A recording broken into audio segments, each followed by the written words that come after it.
পথে যায় মানুষ শুদ্ধ বুদ্ধ হইয়া আল্লাহর সান্নিধ্য লাভ করতে পারে, সেই পথ।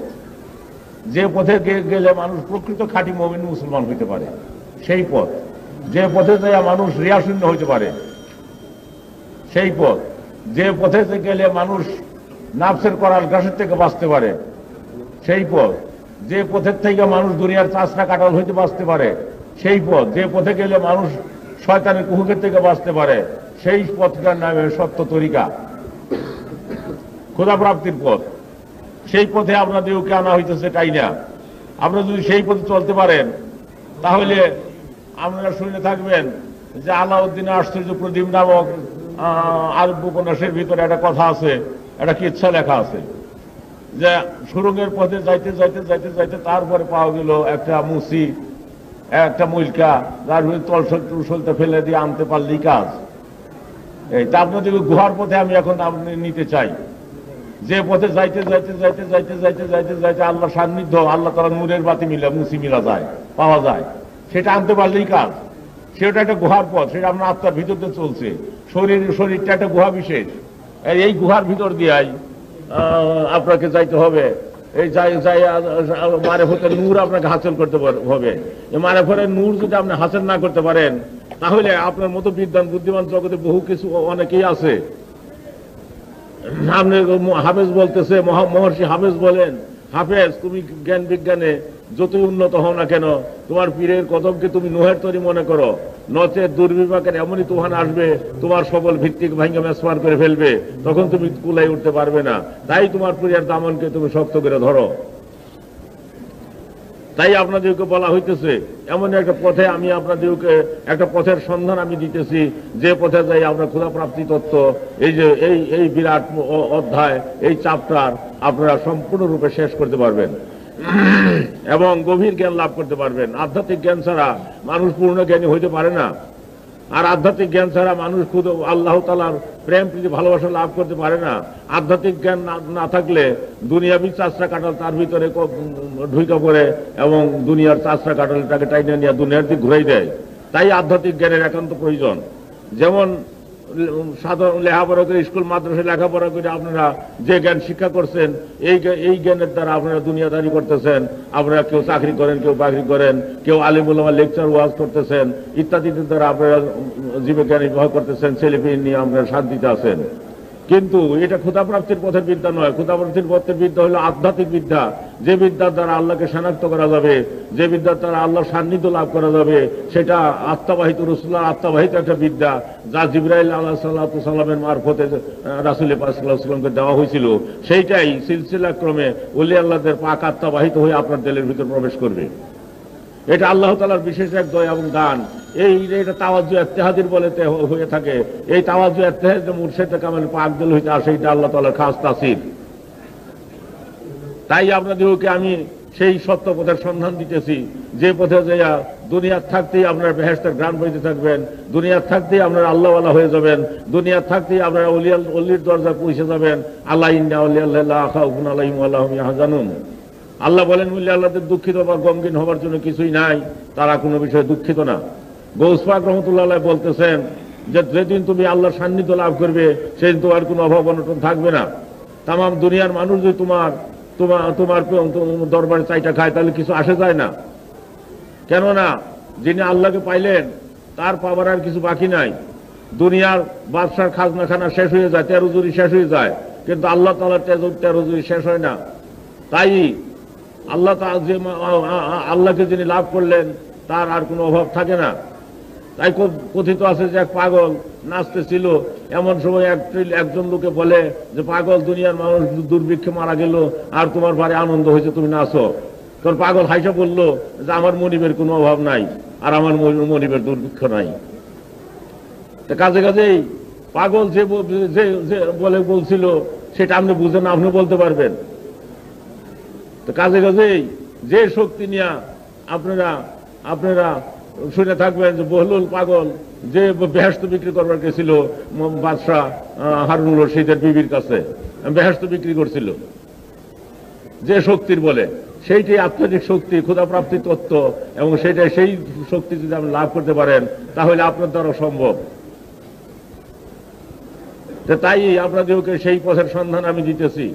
সেই সন্ধান যদি আপনারা নিতে চান তাহলে আপনারা চিন্তা করে দেখেন যে একটা আমের আঠির ভিতরে একটা আম গাছ লুকিয়ে থাকে, এটা বাস্তব। একটা তালের আঠির ভিতরে বিরাট একটা তাল গাছ লুকিয়ে থাকে, এটা বাস্তব। ক্ষুদ্র একটা বটের বীজের ভিতর বিরাট একটা বট গাছ লুকিয়ে থাকে, এটা বাস্তব। সেই রকম আপনার শরীরের ভিতরে এক টুকরা মাংসপিণ্ড, তার ভিতরে ক্ষুধা প্রাপ্তির তত্ত্ব ভরপুর রয়ে গেছে, আল্লাহ তাআলার ভেদের দরিয়া রয়ে গেছে, ওটা বাস্তব। এটাই আমি আপনাদেরকে বুঝতে বলতেছি যে বাস্তব কিনা, না আমি ভুল বলতেছি আপনাদেরকে, না আমি আপনাদেরকে অন্য পথে চালনা করবার জন্য উপদেশ দিতেছি, না কোনো বাজে উপদেশ আমি দিতেছি। তাই আপনাদেরকে দেখতে বলি আমি, আপনারা পরীক্ষা করে দেখেন সেটা সত্য কি মিথ্যা। একটা ছোট্ট একটা আমের আঠির ভিতর বিরাট একটা আম গাছ লুকায় থাকে, যে একদিন হাজার হাজার আম দিবে, একটা আঠির ভিতর লুকানো আছে। সেই আঠিটাকে আপনি ভাঙেন, গাছটাকে খুঁজে বাইর করতে পারবেন না। আর সেই গাছটাকে যদি আপনি চান তাহলে আঠিটাকে কবর দিয়ে রাখেন। তাই মৌলানা রুমি বলতেছেন, তোমার দেহরূপ কবরে আল্লাহর স্বরূপ কাফন দিয়ে তোমার আত্মা কবরস্থ আছে, ওই আত্মাকে তুমি জাগাও, ওই আত্মাকে জান্দা করো। যদি তুমি প্রকৃত মানুষ হইতে চাও, মানুষ হইতে হবে মানুষ যখন। তাই এই তরিকা ক্ষুধা প্রাপ্তির পথ, আল্লাহ তাআলার সান্নিধ্য লাভ করার পথ, আল্লাহ এবং রাসূলের প্রেম প্রীতি ভালোবাসা লাভ করার পথ। এই পথে যাই এই দয়াল নবী পাক আত্মার সঙ্গে আপনার আত্মার মিশামিশি হইয়া বিশ্ব আত্মার সান্নিধ্য লাভ করবে। সেই জন্য রাসূল পাক সাল্লাল্লাহু আলাইহি ওয়াসাল্লাম সমস্ত সৃষ্টির ফাউন্ডেশন।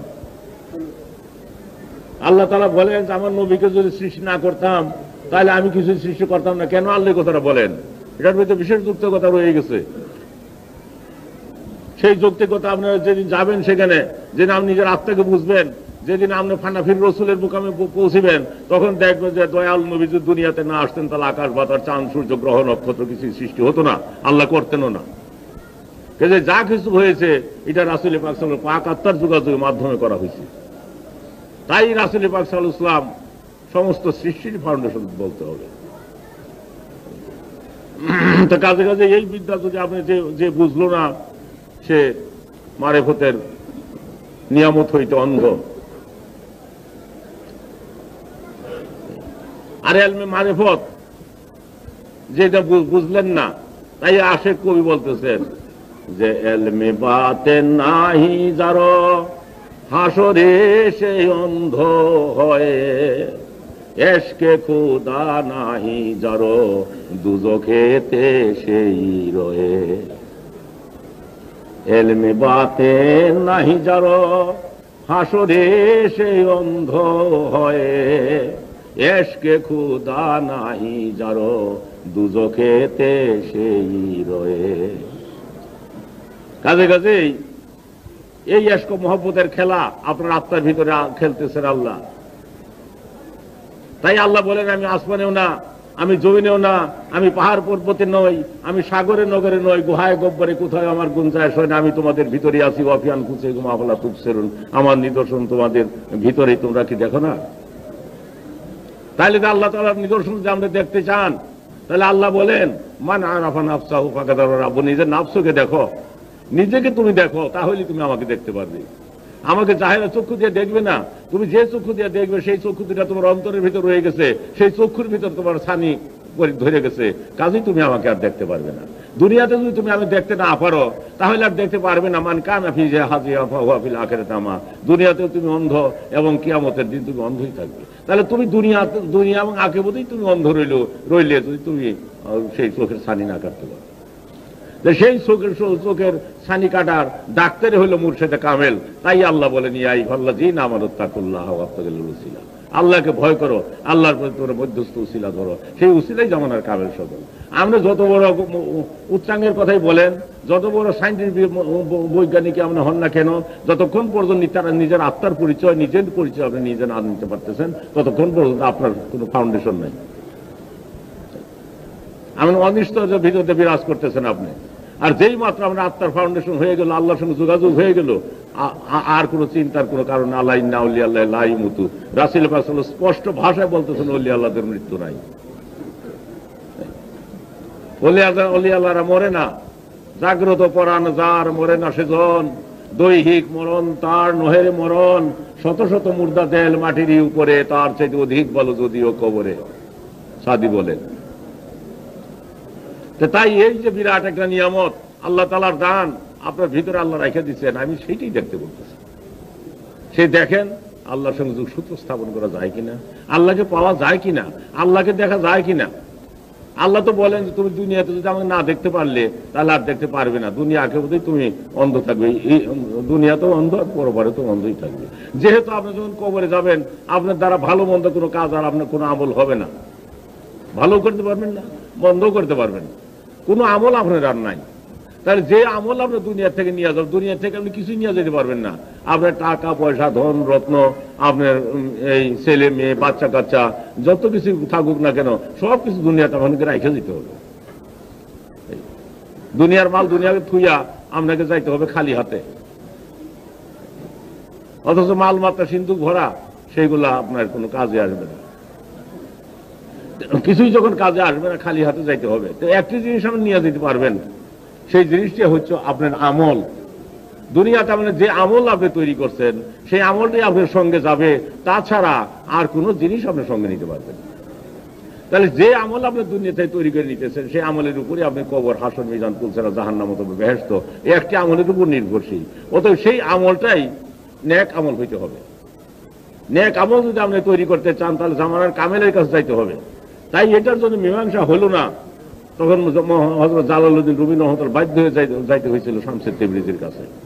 শামসুদ তেবরিজির কাছে যখন তিনি যে গেলেন, শামসুদ তেবরিজি তাকে বললেন, হুমকি দিলেন যে হরছে খান্দাই দর জমিন দাফন কুন, যা কিছু করেছে তো মাটিতে কবর দিয়ে থাও।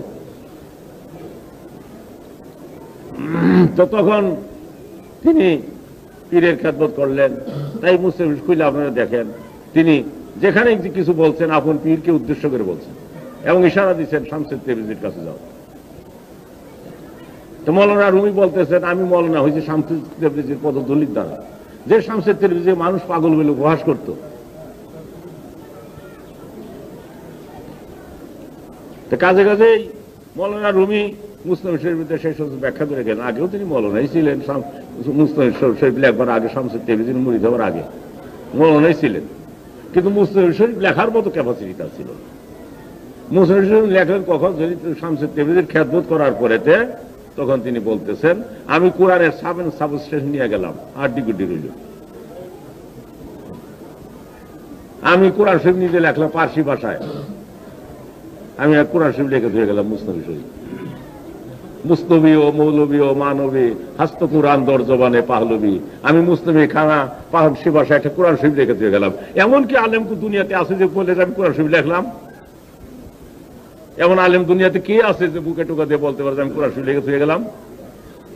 এটা একমাত্র মুসনবী রুমি পক্ষে সেটা সম্ভব ছিল। তিনি লেখাও গেছেন, বসেন মহারাজ রামপুরি সব বসেন, তিনি লেখাও ধুয়ে গেছেন যে আমি পার্সি ভাষায়, আমি হাস্ত কোরআন দর্জ মানে পাহলবী, আমি পার্সি ভাষায় আমি কোরআন শরীফ লিখে ধুয়ে গেলাম। কাজে কাজেই তিনি তখন বুঝতে পারলেন, উপলব্ধি করতে পারলেন, মুস্তফি শরীফটার ভিতরে তিনি ব্যাখ্যা করে গেলেন, তুমি যদি খোদা প্রাপ্তি তত্ত্ব হাসিল করতে চাও, জামানার কামিলের কদমের ধুলি হয়ে যাও। কাজে কাজেই যদি আপনি সত্যিকার পথ নিতে চান পয়সা, অবশ্যই আপনাকে আত্মার পথ বুঝতে হবে। আর আত্মার পথ যদি আপনি বুঝতে না পারেন, তাহলে কোন অজ্ঞাত এক জ্যোতির্ময় দেশের থেকে আপনি যাত্রা শুরু করছেন তা কি আপনি জানেন? কোন এক অজ্ঞাত এক জ্যোতির্ময় দেশের থেকে আপনি আসছিলেন? আয়সা কিছুদিন মায়ের মাতৃ উদরে, মাতৃ জঠরে আপনাকে বসবাস করতে হয়েছিল। সেখান থেকে নতুন গাড়িতে করে দুনিয়াতে আসতে হইল। আপনার নতুন একটা গাড়ি নিয়ে আসলেন মাতৃ জঠরের থেকে আপনার দেহ, কিন্তু আপনি কোথায় যাবেন এই গাড়ি নিয়ে তা কি আপনি জানা আছে? এবং কোন জ্যোতির্ময় দেশে আপনি কোন শান্তিনিকেতনে বসবাস করতেন তা কি আপনার মনে আছে? আর কি আপনি সেই শান্তিনিকেতনে যাইতে পারবেন? সেদিকে কি আপনার হুঁশ আছে? কাজে অমূল্য সময় বয়ে যায়, তাই খাজা বাবা বলতেছেন যে অমূল্য সময় বয়ে যায়, হুঁশ করেন, নিজেকে ভ্রমপথে চালিত করবেন না। সময় স্রোতের মতো চলে যেতেছে, এই যে সময় চলে যেতে সেই সময় ফিরে আসবে না। অতএব আপনি আল্লাহকে ডাকেন, আল্লাহর জিকির করেন, দিলকে সাফ করেন আল্লাহ তাআলার দ্বারা, তবেই আপনার জন্য কল্যাণ। তাই আপনাদেরকে এমন একটা পথের সন্ধান আমি দিতেছি, যে পথটা খাজা বাবা আপনাদের জন্য দান করে গেছেন, আপনারা ভাগ্যবান বলে মনে করেন। যে উরস শরীফ একদিন বগদাদ শরীফ হয়তো যে উরস শরীফ একদিন আজমির শরীফ হইতো, যে উরস শরীফ একদিন বিশ্বের অন্যখানে ওলি আল্লাহদের দরবারে হইতো, সেই উরস শরীফ আল্লাহ তাআলা দয়া করে আপনাদের হাতে ছাইড়া দিতেছে। এমন সৌভাগ্য আপনাদের, এমন বলন্দ নসিব আপনাদের যে আমার মহাওলি খাজা বাবা যদি এই বাংলাদেশ উন্মুখ না করতেন, তাহলে এই যে এলমে এসরা এলমে তাসাউফের গুবাসও পাইতেন না আপনারা। কে আপনাদেরকে কোন দিন বলছিল যে দোসরা দায়রা হয়তো কুয়াতে এলাহিয়ার ফয়েজ আসতেছে, আপনারা খেয়াল করেন। মোহাম্মদ জোহর নামাজের পরে আসতেছে রসুল্লাহর মহব্বতের ফয়েজ, এটা খেয়াল রাখেন। আসর নামাজে আদম আলাইহিস তওবা কবুল হয়েছিল, আসর হয়তো মাগরিব পর্যন্ত তওবা কবুলিয়তের ফয়েজ আপনারা খেয়াল করেন। এশার নামাজে রসুল্লাহর খায়রাতের ফয়েজ দেল সাফ করেন, এবং সাফ দেল আল্লাহর দিকে পাতেন, এবং রহমতের সময় ডাকেন ইয়া আল্লাহ ইয়া রহমান রাহিম বলে আল্লাহকে ডাকেন, তবেই কল্যাণ, তবেই মঙ্গল, তবেই আপনার আত্মা জ্যোতির্ময় হয়ে আল্লাহর দিকে ঘুরতে থাকবে।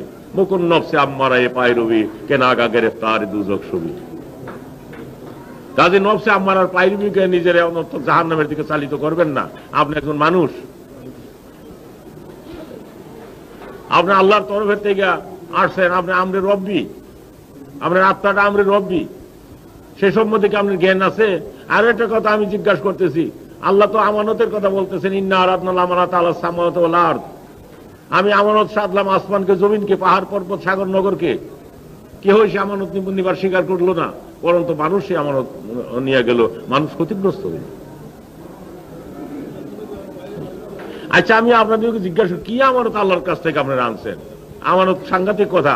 আমি যদি এই যে ট্রানজিস্টারটা আপনার কাছে আমানত দেই, আমাকে এই অবস্থায় আমি ট্রানজিস্টার আমার কাছে আমাকে ফেরত দিবেন, আপনি 5 বছর পরে চাইলে ফেরত দিতে হবে, এই অবস্থায় ফেরত দিতে হবে, কোনো খেয়ানত করতে পারবেন না। আর যদি আপনি খেয়ানত করেন, ট্রানজিস্টার যদি বাজান, তাও খেয়ানত হবে। তাহলে এই অবস্থায় 5 বছর পরে আমাকে ফেরত দিবেন, আমি চাইলেই তাও মাত্র দিবেন আপনি। আল্লাহ তাআলা তো আমানত থুইছে করে আল্লাহ বলতেছেন, আসমানকে দিলাম নিল না, পাহাড়কে দিবার চাইলাম নিল না, জমিনকে সাধলাম নিল না, আমি পরন্তু মানুষ মাথা পেতে নিল, মানুষ ক্ষতিগ্রস্ত হইল। এখানে কবি আফসোস করে বলতেছে যে তুলিতে নারিল আসমান আমানত ভার করিল নেস্তর দ্বার দাও ভাগে পাগলার। আমানত যেটা আসমান জমিন নিবার পারলো না, এটা পড়ে গেল পাগলার ভাগ্যে। তুলিতে নারিল আসমান আমানত ভার পরিল ন্যস্ততার দাও ভাগে পাগলার। আচ্ছা, আমি জিজ্ঞেস করি, কি আমানত আল্লাহর কাছ থেকে আনছেন আপনারা? অথচ আল্লাহ তো ইস্তাহার দিয়ে রাখছে যে আমানত দিচ্ছি তোমাকে আমি, এবং আমানত আমি চাবো তোমার কাছে। কি আমানত আল্লাহর কাছে দিলে জিজ্ঞাসা করলেন না যে হে খুদাই, যে এত বড় এটা এত বড় ইস্তাহার আপনি দিয়ে গেছেন, কি আমানত দিয়েছেন আমার তো জানাবেন। আর আমরা যদি আপনি খিয়ানত করেন, তাহলে আল্লাহ জাহান্নামের ভয় দেখাই দিয়েছে, জাহান্নামে তোকে দিয়ে দেওয়া হবে, মানে তোমাকে হাজত খাটাইতে হবে, দিয়ে দেওয়া হবে, চিরদিনই তুমি হাজতে থাকবা আমানত যদি আমার খিয়ানত করো। আচ্ছা, কি আমানত আল্লাহ তাআলা আপনাদেরকে দিচ্ছেন যে তো ওরা একটা ইস্তাহার দিয়ে দিচ্ছেন, তার সম্বন্ধে কেউ প্রটেস্ট করলেন না কোনোদিন আল্লাহর কাছে? ওদের খেয়ালই গেল না, অথচ কত বড় মামলা দায়ের রয়েছে আপনার বিরুদ্ধে। সেদিন খেয়ালটা পর্যন্ত গেল না যে কি আমানত আল্লাহ তাআলা দিলেন। কাজে কাজে সেই আমানত আপনাকে খুঁজতে হবে, বুঝতে হবে যে কি আমানত আল্লাহ তাআলা আপনাকে দিতেছেন, দিলেন, এবং কি আমানত আল্লাহ আপনার কাছে চাবেন। সেটা যদি বুঝতে চান, তাহলে আল্লাহ বলেন ইয়া আইয়ুহাল্লাযীনা আমানু তাকুল্লাহ ওয়াবতাগিল উসিলা, আল্লাহকে ভয় করো, আল্লাহর পথে তোমরা মধ্যস্থ উসিলা ধরো। সেই উসিলাই আমার খাজা বাবা, যার তাওয়াজ যে ইত্তেহাদির বলেতে বিরাট মজলিস হয়ে গেল, এটাকে সামলাবার ক্ষমতা কারো আছে? যত বড় বাদশা মহারাজা ধীরাজ হোক না কেন, ওই যে দেখেন সরকার এখানে শৃঙ্খলার জন্য একদল সেই সিপাহী পাঠাই দিছে। তা আমি বললাম সিপাহীদের, বাবা এখানে কোনো সিপাহী লাগবে না, এবং সিপাহীকে ম্যানেজ করতেও পারবেন না আপনারা। একদল ফোর্স পাঠাই দিছে। ক্ষমতা আছে যে বিরাট মজলিস ফোর্স দিয়ে রক্ষা করেন, ফোর্স দিয়ে করলে সে বাইরে দিতে পারবেন। এর বাড়িও লাগলো না, কথাও কোয়া লাগলো না, কিভাবে কার আগে কি কাজ উঠাবে, এই যে ড্যাশকো মহব্বত, এটা কোথা থেকে আপনি পাইতেছেন? যে এত সুন্দর চেহারা আপনাদের এই অনুষ্ঠানের মধ্যে খাটতে খাটতে কালা হয়ে গেছে, প্রত্যেকের চেহারা কালা হয়ে গেছে, প্রত্যেকের মুখের দিকে চাইলে মনে হয় যে কত খাটনি খাটছেন, কত দুঃখ কষ্ট করে আসছেন, কত যে দিন হয়তো ঘুম নাই, কত দিন হয়তো খাওয়া নাই, এই অবস্থা মুখের চেহারা দেখলে প্রকাশ পাইতেছে যে প্রত্যেকে আপনারা এত ক্লান্ত হয়েছেন এই উৎসবের জন্য, এত ব্যতিব্যস্ত ছিলেন, মুখের দিকে চাইলেই আর কোনো জিজ্ঞাসা করতে হয় না, এটা মুখের দিকে চাইলেই বোঝা যায়। এই যে আপনারা আজকে আপনার প্রায় 6 মাস যাবৎ বাড়ি ঘর ছাইরা যে সকলে যে উৎসবের জন্য কাটতেছেন, এই প্রেরণাটা কে আপনাকে যোগাইতেছে? কে আপনার রাস্তার কানে কানে করে কইয়া দিল যে হে রামপুরি, বলেন রামপুরি, তুমি হাফেজ রামপুরি সাহেব তুমি এটা করো? এটা আল্লাহ তরফের থেকে পিরান পীরদের পাকার তরফ কোথা থেকে আসবে তা আমি বলি, এটা ওই যে খাজা বাবার সঙ্গে আপনাদেরকে লিঙ্ক ধরাই দেওয়া হইতেছে, সেই ইলেকট্রিক কারেন্টের মধ্যে তার বয়ে বয়ে আপনার অন্তরের ভিতরে এসে পৌঁছতেছে। দেখেন সেই দিন যখন বৃষ্টি হইল, প্রচন্ড বৃষ্টি, তুফানও হইল, তুফানে এরা সাহেবানা পড়ে গেল। আমি খাজা বাবার কাছে বললাম, দরখাস্ত করলাম, খাজা বাবা যে বিরাট প্রচন্ড রকমের তুফান শুরু হইল, এ লক্ষ লক্ষ মুরিদান এরা কোথায় থাকবে? আমার কথা শুই না, সেদিন আমার এরকম রাবেতা হইতেছিল, মনে হইতেছে যে খাজা বাবা হাসতেছে এই কথাটা শুই না। তা মনে হয় যে আমার কাছে আমাকে বলতেছেন তিনি যে তুমি কি আল্লাহর শক্তিকে বিশ্বাস করো না? আল্লাহর শক্তির দ্বারা যে সম্ভব এটা কিন্তু বিশ্বাস করতে চাও না? আমি তখন লজ্জা পাইলাম, লজ্জা পাই আমি সেই দরখাস্তটা উত্থাপন করলাম। আচ্ছা দেখেন, ওই বৃষ্টিটু না হইলে আমরা আরো ক্লান্ত হয়ে পড়তেন, তাতে ধুলা টুলা গুলো মাইতে গেছে, কত সুন্দর আবহাওয়ার ভিতর দিয়া আল্লাহ তাআলা আপনাকে দয়া করে উরস শরীফ করাইতেছেন, কত মহা দান খাজা বাবার, কত বিরাট দয়া আল্লাহ তাআলা। এটি আসতেছে কই থেকে? ওই যে রাসূলের পাক সাল্লাল্লাহু আলাইহি পাক আত্মা হইতে যে কারেন্ট যে একটা চলছে, যে কারেন্ট আস্তে আস্তে আস্তে কিয়ামত পর্যন্ত চলবে, এই কারেন্টটা আস্তে পিরান পীরের পাক আত্মা হয়ে আমার পীরের আত্মার ভিতরে এসে সঞ্চিত আছে, সেখান থেকে ট্রান্সফার করে আপনাদের ভিতর দিয়ে পৌঁছে দেওয়া হচ্ছে। এই যে অভিনব এক তত্ত্ব, এই তত্ত্বটা আপনাদের শেখাবার জন্য 30 বছর পর্যন্ত আজ আমি এই নিয়ে লড়াই করতে করতে এখন আমার ক্লান্তি অবসাদ এসে পড়ছে। তবে ইনশাআল্লাহ তাআলা এখন সকলেই সেটা উপলব্ধি করতে পারছে যে হ্যাঁ, এই আমাদের প্রয়োজন আত্মার খবর নেওয়া এবং নাফসের খবর নেওয়া।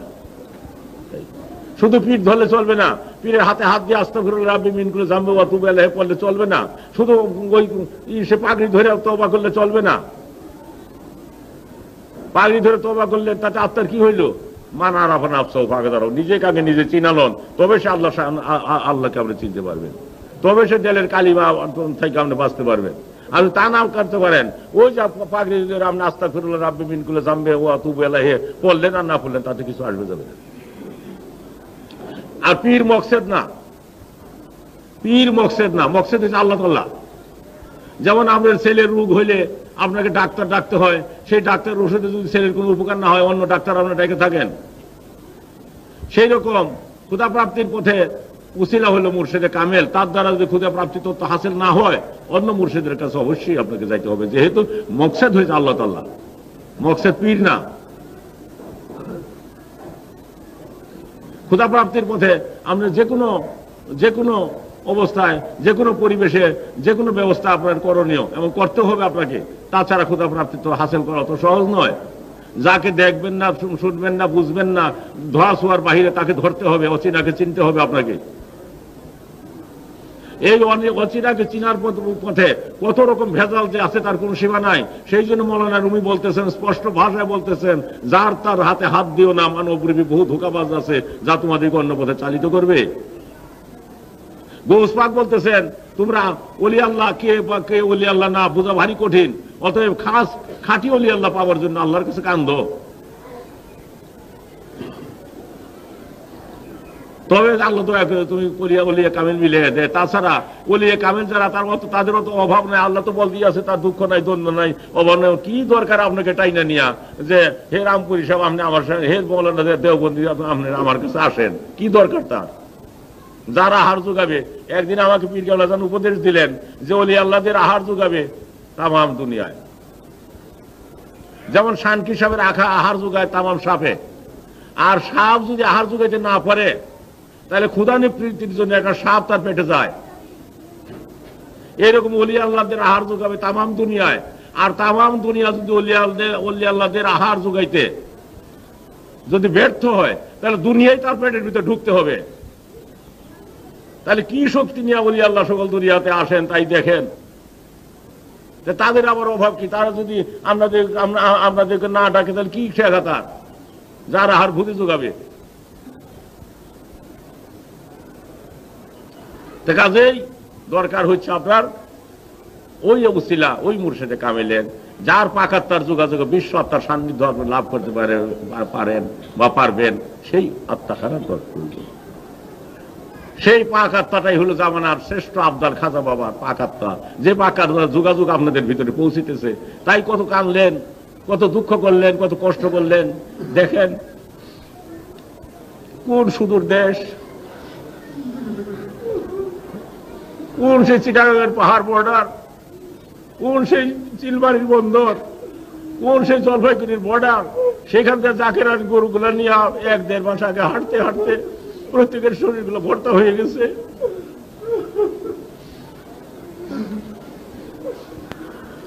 প্রত্যেকের চেহারা বাগুন পোড়ার মতো হয়ে গেছে।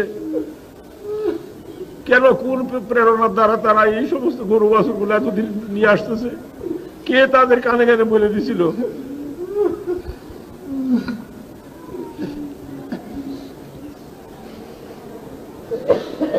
তথাপি তারা ক্লান্তি মনে করে না, তথাপি তারা অবসাদ মনে করে না।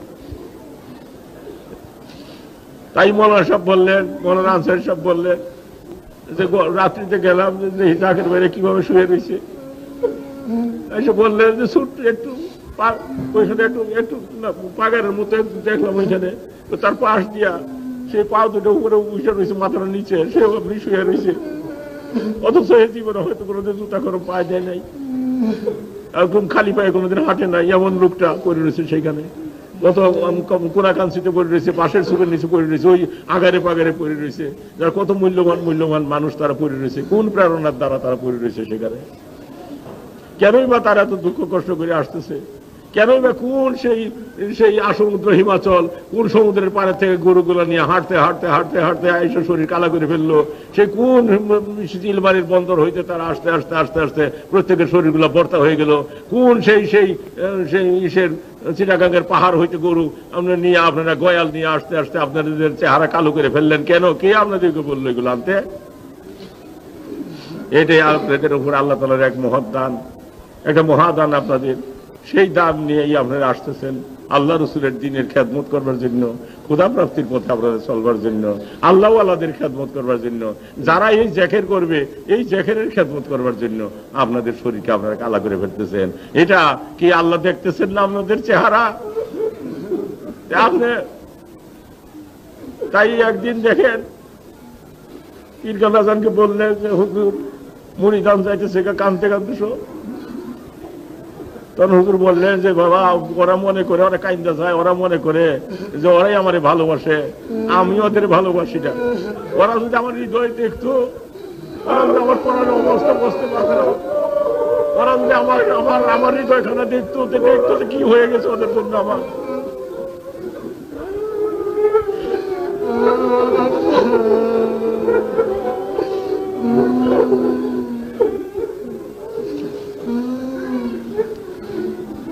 তাই দেখেন আজকে সেই সত্য তরিকা দয়াল বাবা, যে তরিকা প্রচারের জন্য তিনি জীবনভর কোনো পেট হয়ে আহার করেন নাই, জীবন ঘুমান নাই। আমি নিজের সঙ্গে থাকছি, তখন আমি বাচ্চা শিশুকালে আমি আসছি, আমি তার জীবন সঙ্গে থেকে থেকে যা দেখছি যে একদিন ভিতরের হুজরায় তিনি চলে গেলেন, যাইয়া যখন জামা কাপড়গুলো আমার সম্মুখে খুললেন, তখন আমার কান্দা আসলো, যেহেতু শরীরের আড্ডিগুলো বাইরে গেছে। তখন মনে হইলো যে একটা করে খাসি যে রোস্ট করে খাইলে যা ঠেহা নাই, আর শরীরের হাড্ডি গুড্ডি গুলো বাইরে গেছে। তখন তিনি একদিন বললেন যে বাবা, অন্যান্য পীরেরা মুড়িদের টাকা খাইয়া মুডা হয়, আমার তোমার পীর দেখো হাড়ে সামনে লাগিয়ে গেছে। সেই জন্য লক্ষ লক্ষ মুড়িদ বাবা আমার দেলের সঙ্গে তেল মিশায়, তার জন্য আমি রুগ্ন, তার জন্য আমি শুকায় কাঠ হয়ে গেছি। তার এই সত্য তরিকা আজ প্রচার করবার জন্য আমাকে এই দেশে তিনি পাঠাই দিয়েছেন এবং বলছেন যে বাবা তুমি কি এই সত্য তরিকা প্রচার করতে ভয় করো? আমি বললাম যে আমার পীরের মতো লিজার পিছনে তার মরতেও ভয় নাই। দেখেন 30 বছর পর্যন্ত আমি এই সত্যের সন্ধান আপনাদেরকে দিতেছি। তা আমি অত্যন্ত এখন সুখী, অত্যন্ত আমি আনন্দ ভোগ করি। আমি আমার দেশবাসী, আমার প্রতিবেশী আজ সেই সত্যটাকে সবই বুঝতে পারছে। তাই চতুর্দিকের থেকে আজকে এবার উরসের খ্যাতমত সুন্দরভাবে তার উদযাপন করছে, এত সুন্দরভাবে উরসের খ্যাতমত করছে, এত সুন্দর ম্যানেজমেন্ট হয়েছে যা ইতিপূর্বে আর কোনোদিনও হয় নাই। সেই জন্য আমি হাজার হাজার শুকরানা আল্লাহর দরবারে আমি আদায় করি। দেখেন এটি এই নিয়ামত আল্লাহ তাআলা আপনাদেরকে দান করছেন আমার পীরের থ্রুতে। তাই আপনাদের জন্য শুভ সুযোগ, আমরা দুনিয়া থেকে নগদ বেহেশত কামাই করে নিতে পারেন যদি আমার কথা আপনারা শোনেন।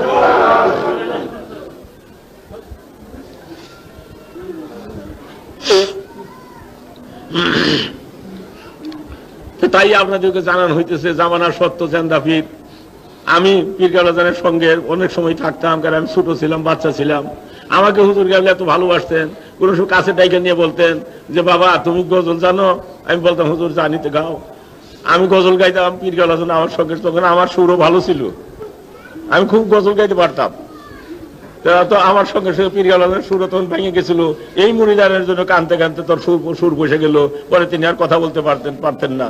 তাই ওই তার বেসালের গজলটা আশেকান সোহেল গাইছেন যে কে জানে দয়াল মুদেরে সারিয়া দারুল বাকায় যাইবে গো, কে জানে দয়াল মুদেরে সারিয়া ও সাদ বদনে কে সে মুদেরে বাবা বাবা বলে ডাকিবে গো, ও সাদ বদনে কে সে মুদেরে বাবা বাবা বলে ডাকিবে গো, কে জানে দয়াল মুদেরে সারিয়া দারুল বাকায় যাইবে গো, কে জানে দয়াল মুদেরে সারিয়া দারুল বাকায় যাইবে গো, সোনার তনু কঙ্কাল সারো আরো কে করিবে গো, নিশি ভোর কালে মুরিদ বেদনায় হু করে কে আর কাঁদিবে গো, নিশি শেষ কালে মুরিদ বেদনায় হু করে কে আর কাঁদিবে গো, কে জানে দয়াল মুদেরে সারিয়া দারুল বাকায় যাইবে গো, কে জানে দয়াল মুদেরে সারিয়া ও সাদ বদনে কে সে মুদেরে বাবা বাবা বলে ডাকিবে গো, ও চাঁদ বদনে কে সে মুদেরে বাবা বাবা বলে ডাকিবে গো, কে জানে দয়াল মুদেরে সারিয়া দারুল বাকায় যাইবে গো। তাই আমার দয়াল জেন্দাফির তিনি মুরিদারের বেদনায় হু করে কাঁদতেন এবং রাস্তার লোকের পর্যন্ত জিজ্ঞাসা করতেন। আমাদের যাইতে যদি দেরি হইতো যাইতে জিজ্ঞাসা করতেন, বাবা তুমি কি অমুককে চিনো? যে চিনি। কেমন আছে বাবা বলো শুনি। তার কাছে সংবাদ নিতেন। আজ সেই দয়া হইতে, সেই আদর হইতে কত বেদনা যে ভোগ করি আমরা, সেটা ভুক্তভোগী ছাড়া আর কেউ উপলব্ধি করতে পারবে না, বুঝতেও পারবে না। আজকে যতই সিংহাসন, রাজ সিংহাসন আমার দয়াল পীর আমার দিয়েন, শশা করা ধরিত্রী আমার হাতে দিচ্ছেন বলে আমার মনে হইতেছে। কিন্তু তথাপি আমার পীরের কাছে থাকলে আমি এক মুষ্টি এক চামচ ভাত আমাকে দিত, তাই খেয়ে যে রাত্রে আমি ঘুম পারতাম। এখন আমার কত সোনার সংসার, তথাপি রাত্রিতে আমার ঘুম আসে না, চিন্তায় আমি বাঁচি না। রাত্রে যখন আমি শুই তখন আমার মনে হয় মুরিদান গুলা কে কিভাবে আছে, কিভাবে করে রয়েছে, কোথায় রয়েছে, কোন রাস্তা দিয়ে আসবে, তখন আল্লাহর কাছে বলতে হবে, খোদা তুমি ওদের দয়া করে রক্ষা করো। কেন না আমি যদি আউলিয়ার দরবারে পৌঁছিতাম, আমার কথা তো তোমার কাছে মঞ্জুর হইতো। আমি তো অলির দরজায় পৌঁছিতে পারি নাই, আমি একজন নাদান। তখন আমার পীরের উসিলা নিয়ে বলতেছে, আমি তারিনী দপ্তরের একজন গুনাহগার মুরিদ, আমার পীরের খাতিরে তুমি সমস্ত পরিধানকে রক্ষা করো। আজকে সেই সত্য তরিকা আপনাদের ভিতর প্রচার করা হইতেছে। আজ সত্যের সন্ধান আমি সবকে দিতেছি, আমি সবকে একটা সত্য সবের সম্মুখে টাই না আনতেছি। আপনারা দেশবাসী আজ না হোক কাল না হোক পরশু বুঝবে। কেননা আমার কথার ভিতরে কোনো ঝুট নাই, আমার কথার ভিতরে কোনো অসত্যতা নাই, আমার কথার ভিতরে কোনো কৃত্রিমতা নাই, আমার কথার ভিতরে কোনো আমিত্ববাদ নাই। আমি নিছক আল্লাহ তাআলার পথেতে আমি এমন একটা সুন্দর পথের দাওয়াত দিতেছি সবকে, এবং এই দাওয়াতটা নিয়েই আমি আসছি। এই দেশে আলেম ওলামা যথেষ্ট ছিল,